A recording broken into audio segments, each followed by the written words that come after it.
I suspect if I were to characterize my running for mayor, it was not planned as much as it was accidental.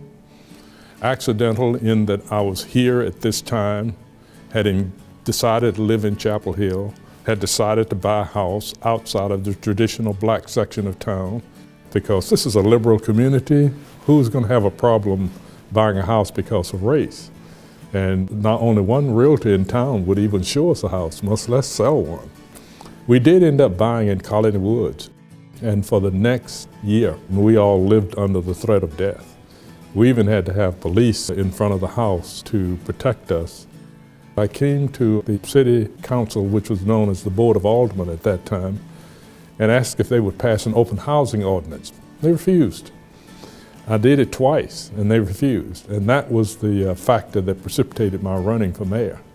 Not so much to win, but to force whomever would be the candidate who would win to commit to doing some of the things I'd like to have done. So I promised to have a transportation system. I promised to develop open housing, and I went on and on and on. Why? Because I knew I was not going to be elected mayor. On voting day, I was sure that the race was lost. I wasn't even worried about trying to write an acceptance speech. And 2 hours after the poll closed, I was the mayor. I didn't realize until after I was elected mayor that there had never been a mayor of a majority white community in the South, and that I was the first since Reconstruction. I got calls everywhere from people who want to know, how did you do it? And how can you help us do the same thing?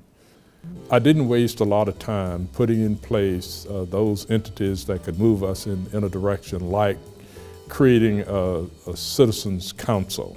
I created a youth council to keep the youth involved. I did go immediately to appoint a group to develop a plan for implementing the transit system. I was able to use my contacts in the federal government to get money through HUD to come into Chapel Hill.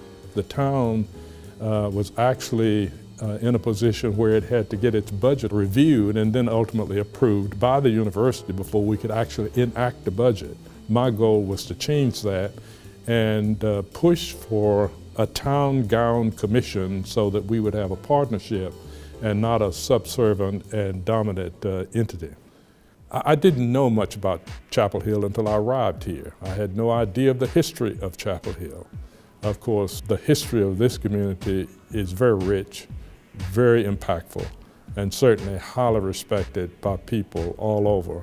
I'm just proud that I had the privilege of being a small part of helping to set it in this direction.